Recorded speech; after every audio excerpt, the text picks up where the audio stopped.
جب ہم تخلیق کی پہلی کہانی سکھاتے ہیں، یعنی 6 دنوں میں تخلیق کی کہانی، تو ہم یہ دکھاتے ہیں کہ ہر انسان خاص ہے اور اس کے ساتھ محبت اور احترام سے پیش آنا چاہیے۔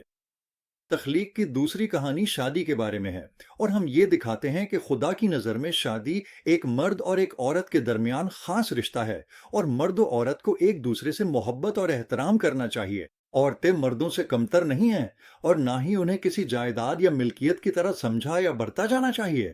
جب ہم تخلیق کی تیسری کہانی سکھاتے ہیں جو کام کے بارے میں ہے، تو ہم یہ دکھاتے ہیں کہ کام اہم ہے، اور یہ فرق نہیں پڑتا کہ آپ کس قسم کا کام کرتے ہیں، چاہے وہ آپ کے معاشرے میں بہت اعلیٰ عہدہ ہو یا سب سے معمولی کام ہو۔ اگر آپ وہ کام خدا کے لیے کرتے ہیں تو آپ کا کام خدا کے نزدیک اہم ہے۔ ہم یہ بھی سکھاتے ہیں کہ خدا نے ہمیں 4 سمتوں میں جینے کے لیے پیدا کیا ہے: اوپر اس کے ساتھ، باہر دوسروں کے ساتھ، نیچے اس کی تخلیق کے وسائل کے ساتھ، اور اندر اپنے دلوں کے ساتھ۔ اور جیسے جیسے ہم آگے بڑھیں گے ہم اس کی مزید وضاحت کریں گے۔ جب ہم تباہی کی کہانیاں سکھاتے ہیں تو ہم یہ دکھاتے ہیں کہ برائی کہاں سے آتی ہے۔ کیا یہ تخلیق میں ہی موجود ہے؟ کیا یہ ہماری جسمانی ساخت کا حصہ ہے، یا یہ باہر سے ہم پر مسلط کی گئی ہے؟ ہم اپنی کہانیوں کے ذریعے یہ وضاحت کرتے ہیں کہ برائی کہاں سے آتی ہے۔ ہم یہ بھی وضاحت کرتے ہیں کہ وہ 4 سمتیں جن میں ہمیں جینے کے لیے پیدا کیا گیا تھا، اوپر خدا کے ساتھ، باہر دوسروں کے ساتھ، نیچے تخلیق کے وسائل کے ساتھ، اور اندر اپنے دلوں کے ساتھ، یہ سب گناہ کی وجہ سے ٹوٹ چکی ہیں، اور ہمیں ان چاروں شعبوں میں بحالی کی ضرورت ہے۔ جب ہم عہد کی کہانیاں سکھاتے ہیں تو یہ خدا کی کہانی کے 6 سی میں سے تیسری سی ہے۔ عہد کی کہانیاں یہ ظاہر کرتی ہیں کہ خدا کے پاس دنیا کے مسائل کا حل موجود ہے۔ ہم یہ بھی دکھاتے ہیں کہ خدا انسانوں کی زندگیوں میں شامل ہے اور وہ وعدے کرتا ہے۔ کسی اور مذہب کا کوئی اور خدا ایسا نہیں کرتا۔ صرف بائبل کا خدا، ابراہیم، اسحاق اور یعقوب کا خدا، وہ خدا جس نے سب کچھ پیدا کیا، وہی واحد ہے جو وعدے کرتا ہے۔ پھر جب ہم مسیح تک آتے ہیں اور مسیح کی کہانیاں سکھاتے ہیں تو ہم یہ دکھاتے ہیں کہ خدا اپنے وعدے پورے کرتا ہے، کیونکہ یسوع ہی وہ ہے جو ان وعدوں کو پورا کرتا ہے جو خدا نے عہدوں میں کیے تھے۔ وہی ہے جو ہمیں مکمل کرتا ہے اور ہماری ٹوٹی ہوئی چاروں حالتوں میں ہمیں بحال کرتا ہے۔ جب ہم عظیم مشن کی کہانیاں یا کلیسیا کی کہانیاں سکھاتے ہیں تو ہم یہ وضاحت کرتے ہیں کہ زندگی کا ایک مقصد ہے۔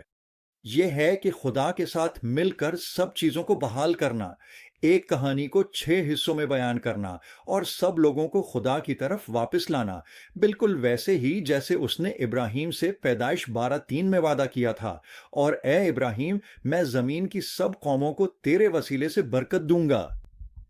پھر جب ہم تکمیل کی کہانیاں سکھاتے ہیں تو ہم دوبارہ دکھاتے ہیں کہ خدا اپنی تمام وعدے پورے کرے گا، کہ زندگی کا ایک مطلب ہے، اور یہ کہ ہمارا خدا کے ساتھ ایک شاندار مستقبل ہے۔ ہم اس وقت نبوت کی تفصیلات اور خدا کے مختلف لوگوں کے مختلف نظریات میں نہیں جاتے، لیکن ہم یہ ضرور بتاتے ہیں کہ یسوع خداوند ہے۔ سب اس کے سامنے جھکیں گے اور اسے خداوند اور نجات دہندہ مانیں گے، اور یسوع مسیح کے وسیلے سے سب کچھ بحال ہو جائے گا۔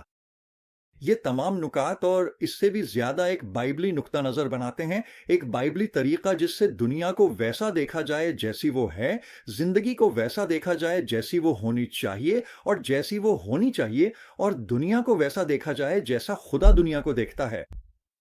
اب آئیے ایک لمحہ نکال کر ان 3 نکات کا جائزہ لیتے ہیں، یعنی وہ پہلی 3 وجوہات جن کی وجہ سے کہانی سنانا اتنا اہم ہے۔ سب سے پہلے، یہ لوگوں کو خدا کی دنیا سے محبت اور اس کے نجات کے منصوبے کی پوری کہانی سکھاتا ہے۔ دوسرا، یہ لوگوں کو مکمل طور پر یہ سمجھنے میں مدد دیتا ہے کہ یسوع کون ہے۔ اور تیسرا، یہ ایک بائبلی نقطۂ نظر بناتا ہے۔ اب آئیے چوتھی وجہ کی طرف بڑھتے ہیں کہ کہانی سنانا کیوں اہم ہے۔ خدا کی کہانی کے 6 سی دنیا کے لیے اس لیے اہم ہے کیونکہ یہ ہمیں مکمل طور پر جینا سکھاتے ہیں۔ زندگی صرف میرے اور خدا کے تعلق کے بارے میں نہیں ہے۔ زندگی صرف میرے اور دوسروں کے تعلق یا مخلوق کے وسائل کے ساتھ تعلق کے بارے میں نہیں ہے، یا زندگی صرف میرے اور میرے جذبات کے بارے میں نہیں ہے۔ زندگی کو 4 سمتوں میں جینا چاہیے: اوپر، باہر، نیچے اور اندر۔ اگر ہم وہ لوگ بننا چاہتے ہیں جنہیں خدا نے پیدا کیا ہے تو ہمیں ان سب پر توجہ دینی ہوگی۔ کہانی سنانا اس لیے اہم ہے کیونکہ یہ ہمیں خدا کے کردار کے بارے میں سکھاتا ہے، اور یہی 5ویں وجہ ہے کہ کہانی سنانا اتنا اہم کیوں ہے۔ ہم نے ان میں سے بہت سی باتیں تیسرے نقطے میں بیان کی تھیں، لیکن انہیں دوبارہ اجاگر کرنا ضروری ہے۔ ہمارے پاس خدا کی درست تصویر ہونی چاہیے۔ یہ بہت بنیادی بات ہے۔ وہ پاک ہے، وہ واحد خدا ہے، وہ بہت سے میں سے ایک نہیں ہے، وہ ہم سے محبت کرتا ہے، اس نے ہمارے لیے ایک منصوبہ بنایا ہے، اس نے دنیا کے لیے بھی ایک منصوبہ بنایا ہے۔ وہ اپنے لوگوں کی زندگیوں میں شامل ہے، وہ وعدے کرتا ہے اور وعدے پورے کرتا ہے، وہ فاتح ہے، اور کوئی چیز اسے اس کے منصوبے کو مکمل کرنے سے نہیں روک سکتی، کیونکہ اس کے پاس ساری طاقت اور ساری حکمت ہے۔ کہانی سنانا چھٹی وجہ کے طور پر اس لیے بھی اہم ہے کہ یہ ہمیں جھوٹی تعلیمات سے بچاتا ہے۔ دنیا کا ہر جھوٹا مذہب اس لیے جھوٹا ہے کیونکہ ان کے پاس غلط کہانی ہے۔ اب جب ہم کہتے ہیں کہ ان کے پاس غلط کہانی ہے، تو ہو سکتا ہے کہ ان کے ورژن میں کہانی کے کچھ عناصر موجود ہوں، لیکن عموماً وہ کئی طریقوں سے اسے غلط بیان کرتے ہیں۔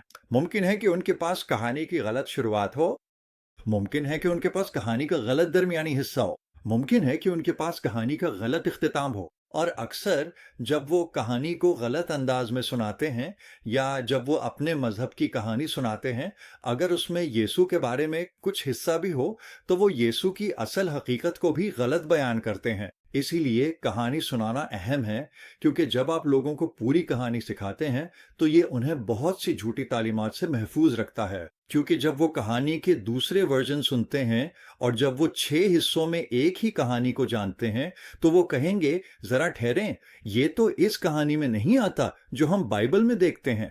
تو اس طرح یہ ایک طرح کی حفاظت فراہم کرتا ہے۔ اور آخر میں کہانی سنانا اس لیے بھی اہم ہے کیونکہ یہ ہر کوئی کر سکتا ہے۔ یہ صرف پادریوں، مبشرین یا رہنماؤں کے لیے نہیں ہے، یہ وہ چیز ہے جو خدا کے سب لوگ کر سکتے ہیں۔ ہر کوئی پراثر انداز میں واز نہیں کر سکتا اور لوگوں کی توجہ نہیں باندھ سکتا، لیکن ہر کوئی کہانی سنا سکتا ہے۔ اور WGS منسٹریز میں ہم نے واقعی دیکھا ہے کہ ہر کوئی کہانیاں سنا رہا ہے، چاہے وہ یونیورسٹی کے طالب علم ہوں یا بیوائیں، نابینا، لنگڑے یا بھکاری۔ بچے بھی یہ کہانیاں سیکھ رہے ہیں اور دوسروں کو سنا رہے ہیں، اور خدا ہر طبقے کے لوگوں کو اس کام کے لیے استعمال کر رہا ہے۔ تو یہ ہے وہ 7 وجوہات کہ کہانی سنانا کیوں اتنا اہم ہے۔ مجھے امید ہے کہ آپ ان وجوہات کا جائزہ لیں گے، انہیں اچھی طرح سیکھیں گے، دوسروں کو کہانی سنانے کی اہمیت سکھائیں گے، اور یہ سب آپ کے ملک میں کہانی سنانے کی تحریک میں آپ کی مدد کرے گا۔